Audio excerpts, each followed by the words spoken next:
ሰላም ጤና ይስጥልን ክቡራትና ክቡራን ዩቲዩብ ቻናል ቤተሰቦች፣ አሁን የተሰሙ ሰበር መረጃዎችን ይዤ ቀርቤያለሁ። በርካታ መረጃዎች ዩቲዩብ ላይ በፍጥነት ሲጫኑ ቀድሞ ለእናንተ የማስታወቂያ መልእክት ወይም ኖቲፊኬሽን እንዲደርሷችሁና የታመነ ፈጣን ወቅታዊ መረጃዎችን በየሰዓታቱ ልዩነት እንድትከታተሉ የዩቲዩብ ቻናልን ሰብስክራይብ በማድረግ የደወል ምልክቷን መጫን አትዘንጉም። ወደ ሰበር መረጃው ስናቀና የአሜሪካው ፕሬዝዳንት ዶናልድ ጄ ትራምፕ የቁርጥ ቀን ደርሷል አሉ። ዛሬ በአሜሪካ አቆጣጠር ከምሽቱ 2 ሰዓት ድረስ ኢራን መልስ ካልሰጠችኝ ወደ ድንጋይ ዘመን እመልሳታለሁ፣ የቁርጥ ቀኑ ላይ ቆም ያለውም ብለዋል። አክለውም ኢራን ወደ ድንጋይ ዘመን ትመለሳለች ሲሉም ዝተዋል። የትራምፕን አሁን ሊነጋጋ ሲል የሰጧቸው ዛቻ የቀላቀለም የማህበራዊ ሚዲያ መግለጫ በዝርዝር የማሰማችሁ ነው የሚሆነው። በሌላ በኩል ኢራን ለተሰነዘረባት ዛቻ እንደወትሮ ሁሉም ጠንከር ያለ ምላሽ የሰጠች ሲሆን ወደ ድንጋይ ዘመን እኛ ብቻ አይደለም የምንመለሰው፣ መላው በስልጣኔ አበበ የሚባለው የመካከለኛው ምስራቅ በሙሉ ተያይዞ ወደ ድንጋይ ዘመን ይመለሳል። አዎ የቁርጥ ቀን ላይ ነን ስትል የዛሬ ምሽቱን ጥቃት እንደምትጠባበቅም ገልጻ በሙሉ አቅሟ ለጥቃቱ ምላሽ እንደምትሰጥም ዝታለችም። የኢራን ባለስልጣናት እንደተናገሩትም የአሜሪካውን ፕሬዝዳንት አፍን ዝጋ እንለው፣ ምክንያቱም የምንፈጽመው መብረቃዊ ጥቃት ሲመለከት ያኔ በገዛ እጁ አፉን ይዘጋል ሲሉ ነው የተናገሩት። ይህንን በተመለከተም ከኢራን የተሰጠ መግለጫ በዝርዝር የምናሰማችሁ ነው የሚሆነው። በሌላ በኩል የእስራኤሉ ጠቅላይ ሚኒስትር ቤንያሚን ኔታንያሁ ለአሜሪካው ፕሬዝዳንት ዶናልድ ጄ ትራምፕ ማሳሰቢያም ሰጥተዋል። ትራምፕ በማንኛውም መልኩ በሚደረግ ድርድር ከኢራን ጋር ስምምነት ላይ እንዳይደርሱ በጥብቅም አስጠንቅቀዋል። የቤንያሚን ኔታንያሁ መግለጫ የምናሰማችሁ ነው የሚሆነው። በሌላ በኩል ኢራን የሆርሙዝ ወሽመጧን እንደዘጋች ሁሉም የባቤል ወደብን ወሽመጥን ከዛሬ ምሽት ጀምሮ ልትዘጋ እንደምትችልም ዛቻም አስተላልፋለች። ይህንን በተመለከተ የኢራንን መግለጫ የምታደምጡትም ነው የሚሆነው። የተባበሩት መንግስታት ድርጅት ዋና ጸሐፊ አንቶኒዮ ጉተሬስ የአሜሪካው ፕሬዝዳንት ዶናልድ ጄ ትራምፕ በኢራን ላይ ወስደዋል ያሉትንና ድልድይና መሰረተ ልማቶችን አወድማሉ ያሉትን ዛቻ ዓለም አቀፍ የጦር ወንጀል ነው ሲሉም አጣጥለውታል። ይህንንም መፈጸም ፈጽሞ ተቀባይነት የለውም ሲሉ ነው ያጣጣሉትም። በዝርዝር የምናሰማችሁ ሌላኛው ጉዳይ ነው።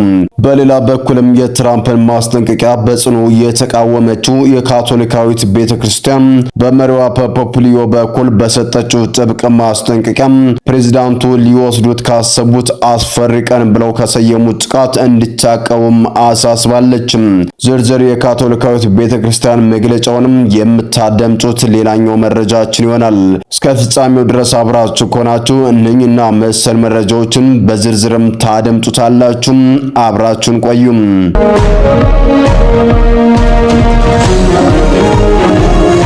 የአሜሪካው ፕሬዝዳንት ዶናልድ ጄ ትራምፕ ዛሬ የቁርጥ ቀን ነው ሲሉም ተናገሩ። በኢራን ላይ የሚደረጉትን ዛቻ በየሰዓታቱ ልዩነት እያጠናከሩ የመጡት የአሜሪካው ፕሬዝዳንት ዶናልድ ጄ ትራምፕ ለማክሰኞ ምሽት እፈጽመዋለሁ ያሉትን ጥቃት በተመለከተም ሲናገሩም ዛሬ የቁርጥ ቀን ነው ብለዋል። ልክ እንደ ሌሎቹ ቀን ሁሉ ዛሬ ቀን አልገፋም፣ ተጨማሪ ቀንም ለኢራን አልሰጥም ብለዋል። ዛሬ ከምሽቱ 2 ሰዓት ጀምሮ ከባዱ ጥቃት ይመጣል። ስምምነት ላይ መድረስ በቀሮቹ ሰዓታት ለኢራን ግድ ነው ብለዋል። ነገር ግን እስካሁን ኢራኖቹ ስምምነት ላይም አልደረሱም። ያ የቁርጥ ቀን ደግሞ ዛሬ ነው። የቁርጥ ሰዓቱ ደግሞ እየመጣ ነው። ወደ መጨረሻው የሰዓታት ገደብ ተጠግተናል። ከዚህ በኋላ ሰዓታት ማራዘም የሚባል ነገር ለኢራን አይታሰብም ብለዋል። ኢራን የሆርሙዝን ወሽመጥ የማትከፍት ከሆነ አሜሪካ የኢራንን ድልድዮችና የኃይል ማመንጫዎቿን ሙሉ በሙሉ በማውደም መላ ሀገሪቱን በአንድ ምሽት እንደምታጠፋም ደግሞ ዝተዋል። ይህንን ማድረግ ባልወድም ግን እያወደምናት እንገኛለን በማለት ፕሬዝዳንቱ በማህበራዊ ትስስር ገጻቸው የገለጹ ሲሆን ምንም እንኳን ዓለም አቀፍ ሕግጋት የሲቪል መሰረተ ልማቶችን ማጥቃት እንደ ዓለም አቀፍ የጦር ወንጀል ቢቆጥሩትም ነገር ግን እኔን የሚያቆም ማን እንዳለ አሁን አያለው ሲሉም ተናግረዋል።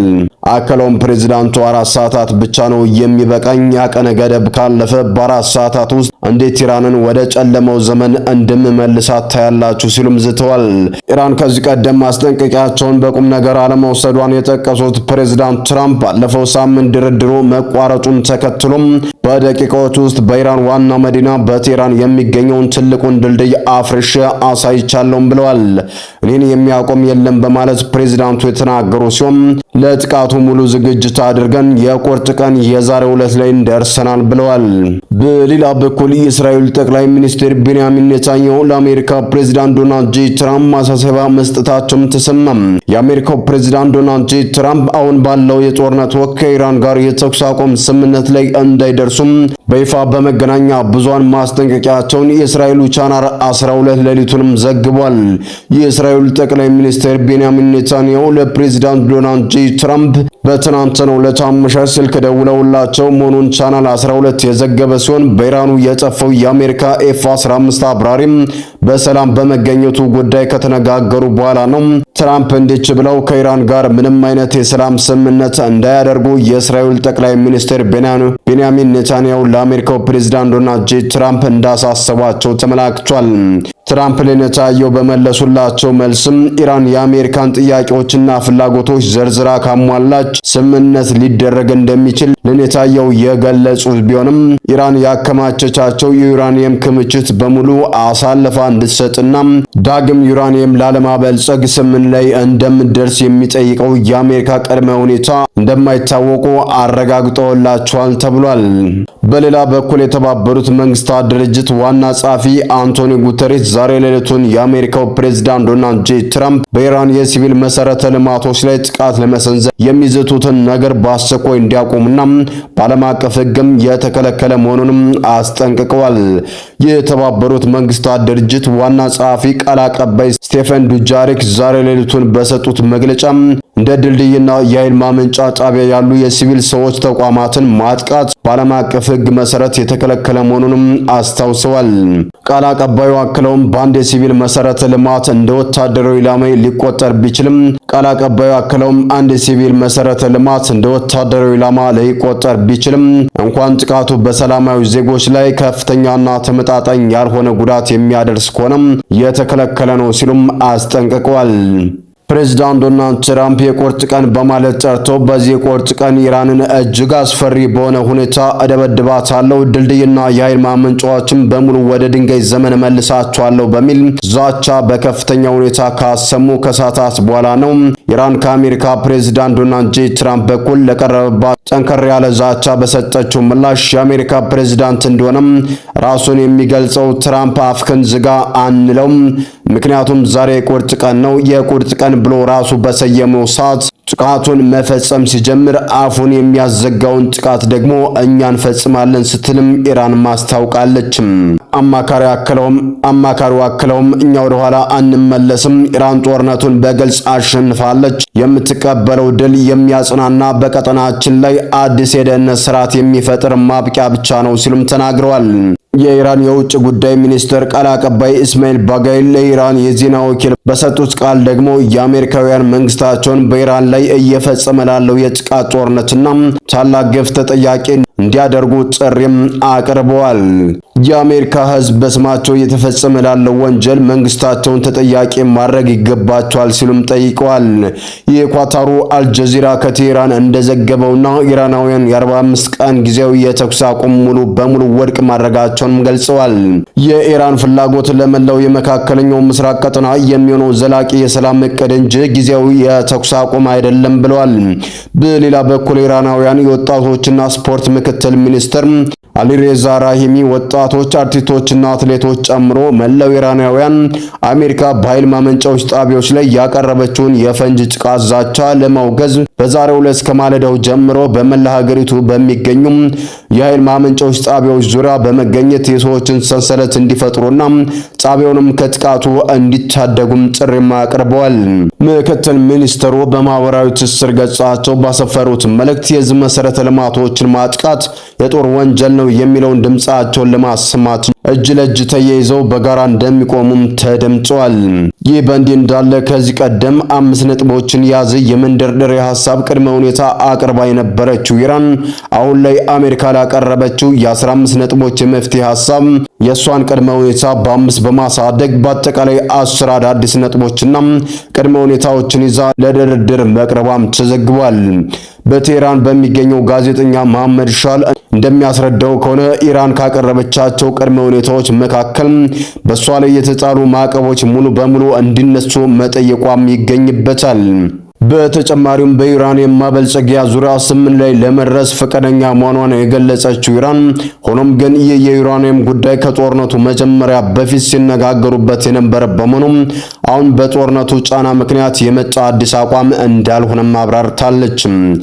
ሌላኛው ዋነኛ የኢራን መንደርደሪያ ጥያቄ የሆርሙዝ ባህረ ሰላጤ ትራፊክ ፍሰትን በተመለከተ ደህንነቱ ከዚህ በኋላ የተጠበቀ እንዲሆን አዲስ ፕሮቶኮል ማውጣቱን የሚለውን ሲሆን ከዚህ ጋር በተያያዘ ኢራን በጦርነቱ ምክንያት በመላ ሀገሪቱ የደረሰውን ውድመት መልሳ ለመገንባትና ለደረሰባት ኪሳራም ካሳ እንዲሆናት በባህረ ሰላጤው ላይ የማለፊያ ክፍያ እንድታስከፍል ሊፈቀድላት እንደሚገባም ጠይቃለች።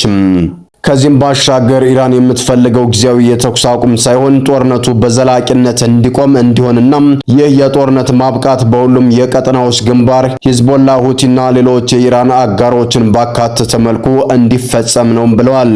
ኢራን በእነዚህ መሰረታዊ ጥያቄዎች ላይ ምንም አይነት የድርድር መለላጥ እንደማታደርግ ያስታወቀች ሲሆን አሜሪካ ቢያንስ በመርህ ደረጃ 10 ጥያቄዎቿን ወይም አብዛኞቹን ለመቀበል ፈቃደኛ ካልሆነች በስተቀር ወደ ድርድር ጠረጴዛ ፈጽሞ ለመቀመጥ ፈቃደኛ እንዳልሆነች ኢራን ቁርጥ ያለ አቅሟንም አስታውቃለች።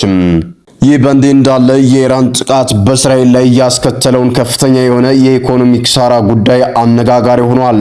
ባለፈው አንድ ወር ብቻ ከኢራን ጋር እያደረገ ያለው ጦርነት ለእስራኤል መንግስት ወደ 15 ቢሊዮን የአሜሪካ ዶላር ገደማ በላይ ወጪ ማስከተሉን የወጡ ሪፖርቶች ማመላከታቸውን መገናኛ ብዙሃን ዘግቧል። በዌስት ባንክ የሚገኘው ጋዜጠኛ ኑር እንደዘገበው ከሆነም ጥቃቱ በእስራኤል የኢኮኖሚና ወታደራዊ ተቋማት ላይ ከፍተኛ ጉዳት እንዳደረሰም ገልጿል። እንደ ዘገባው ከሆነ ከ26000 በላይ እስራኤላውያን በደረሰባቸው ከፍተኛ የንብረት ውድመት ምክንያት ካሳ እንዲከፈላቸው ከመንግስት ጥያቄም አቅርበዋል። ይህ ቁጥር አነስተኛ ጉዳት የደረሰባቸውና በቀጥታ በሌላ የአሰራር ሂደት የሚያስተናግዱትንም አያካትትም ብሏል። በተጨማሪም በኢራን ሚሳኤል ጥቃት ምክንያት በርካታ ህንፃዎች ዳግም ለጥቅም እንዳይውሉ ተደርገው በከፍተኛ ሁኔታ መፍረሳቸውም ተዘግቧል። እስራኤል ከጦርነቱ ጋር በተያያዘ የሚወጡ መረጃዎች ላይ ከፍተኛ የሆነ ክትትልና ቁጥጥር እያደረገች መሆኑም ተዘግቧል። በሌላ በኩል ጦርነቱ በመላው ቀጠናዎች በከፍተኛ ሁኔታ ተቀጣጥሎ እየቀጠለ ሲሆን የየመን የሁቲ ኃይሎች ከኢራንና ከሂዝቦላ ጋር በመቀናጀት በእስራኤል ደቡባዊ ከተማ ኢላት ላይ ከፍተኛ የሆነ ጥቃት ማድረሳቸውን በመገናኛ ብዙሃን ተዘግቧል። ጥቃቱ እንደሚቀጥል የተነገረ ሲሆን የኢራን ኃይሎች ምላሽ እንዳስታወቁት ከሆነ ጥቃቱ በዚህ የሚቀጥል ከሆነ ምሽቱን የሚፈጠረውን አይተን የሆርሙዝ ሰርጥን እንደዘጋ ነው ሁሉም የባብኤልን ወደብ ወሽመጥንም ለመዝጋት እንገደዳለን ሲሉ ነው ኢራኖች መግለጫም የሰጡትም። ሰላም ጤና ይስጥልን። የተወደዳችሁና የተከበራችሁ የሚዲያችን ቤተሰቦች ለሰዓቱ የነበሩን መረጃዎች እነዚህን ይመስሉ ነበር። በሌላ መረጃዎች እስከምንገናኝ በያላችሁበት ሰላም ቆዩልን።